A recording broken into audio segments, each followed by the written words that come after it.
If you are a car owner, you need to watch this video, especially guys, men, boys, come closer. I know a larger percentage of you watching would have experienced police harassment either way on the highway or on a normal road. So how do you mostly avoid police harassment and brutality? Hear me out, I'm personally a frequent road user, but there is something most citizens of Nigeria don't understand about the Nigeria police. We all know how it be for Nigeria, and them carry gun, you know carry. I know you're mostly on your right, but isn't it better to avoid the brutality? See, most of these police officers are underpaid and are usually trigger happy, so them they always vex. Yes, I know it is not right, but isn't it better to be safe than sorry? See, 90% of the officers you see under the sun, when sun don't beat tire since morning, will naturally be looking to extort you. But how do you handle these scenarios? That is what I am here to tell you. See, I got my car after moving to Lagos. I had no plate number or driver's license for good 2 months, and I was plying the road. I even traveled interstate. See, I'm big on being a frequent road user. Mind you, I've never been harassed or arrested by the police. Am I not easy to profile? So how do I escape all this? Firstly, you have to understand who the Nigeria police are. Understand what they are thinking. Understand what they want. Whenever the police try to extort or harass you, they know what they are doing is wrong. So in any city or town you are living in, always know where the police checkpoints are. So the time they are usually on the road, and always be prepared to approach them. As a guy, as a bubble, always have it in mind that the police will always try to extort you. So you can either use the road at the time they are not on the road, and if you are a frequent traveler like me, always travel on Sundays as early as possible. I still never talk how to avoid the harassment. Listen, whenever you sight a police checkpoint, first thing is you reduce your loud music. Secondly, you roll down your glass a little bit such that they can see your face, because most Nigerians use tinted glasses. Thirdly, always have spare cash in your car. The fourth and the most important one is to always smile. Yes, always smile. Most of you like to frown when you see police. Now why then go tell you, say, oh yeah, park. I know you hate them, I know you are angry. Many of you will still be like, my papers are complete, I have my driver's license intact, and we never give police money. Well, they will delay you. Nobody's asking you to give police 100k, 50k, 20k. Most times I personally don't give police 1 naira. See, your approach matters. It is very easy for the police to immediately profile you, so your approach matters a lot. See, every checkpoint usually have a 4, 5, 6 policeman squad. One will always be angry, one will be corrupt, one will be jovial, one will fear God, and one will be the one to be profiling you. So it usually depends on the particular one that stops your car. Now watch, you reduce music, you roll down, and you approach them. Hello officer, good afternoon, no, how is work? As the officer say you smile and you greet and forget the rest, you would naturally be inclined to have a friendly conversation with you. Some will even be like, Omowani, now picking. But don't forget, as you are greeting this officer, if the road in front is clear, if there is no officer there, move.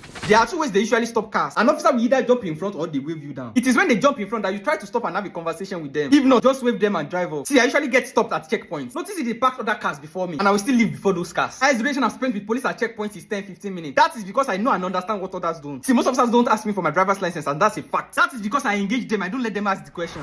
Officer, I push out. I can buy 1 bottle water. Give them 500. Officer, wait, don't know. Let me get you something for bottle water. Give them 500. Especially when you're on a road trip and traveling, always hold cash. Some officers go shall won't make you come down open boot. And from there they go, they ask for your particulars. What are you doing for a living? Let me see your phone. See, always maintain that smile and stand with them on a normal conversation. Officer, you know, always relate with them jokingly. Officer, you know, say if you come out here now, you go call your wife at home. Me like this, I never married, I still a fine wife. Oh, my wife is already waiting for me at home. If you know you have enough time to waste and you are clean, let them do whatever they want. Papers, check. Driver's license, check. You want search car, check. So mostly it is the approach and conversations that matters. Or the 500 naira that you have to give them. Now them carry guns, so always change and try to maintain steeze. Most of you like to argue and drag with police. Most of you like to frown when you see police. The more you practice, the more you get used to them. In my next episode of the police harassment and brutality, I will tell you about how I encountered 8 different checkpoints on my road trip from Lagos to Osun State, and how I was only stopped at 3 checkpoints and didn't spend more than 5-10 minutes there. So make sure you don't miss any of my episodes. Click the follow button, subscribe to my YouTube channel, follow my backup account, click the follow button.